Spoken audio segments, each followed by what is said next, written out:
shock sensor add-on to the factory alarm. To arm it, you're gonna hit lock. The reason why we went this route, and the customer wanted it this route too, is really didn't want to carry an extra remote control. Kind of defeats the purpose of the keyless to go in this vehicle. So you know, he has remote start, he has everything here. Okay, I'm gonna go ahead and kick the tires.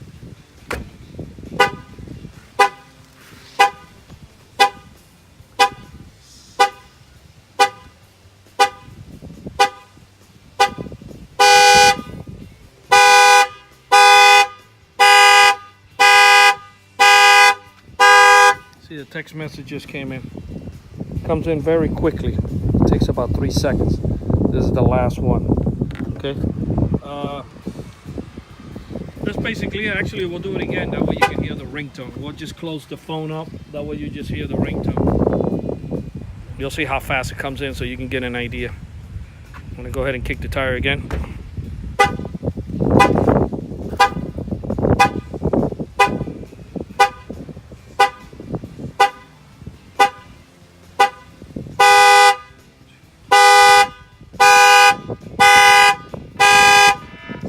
It's already coming in. It's just letting you know the alarm was triggered by shock sensor. And that's basically it. This is a 2017 Suburban. This is the shock sensor add-on.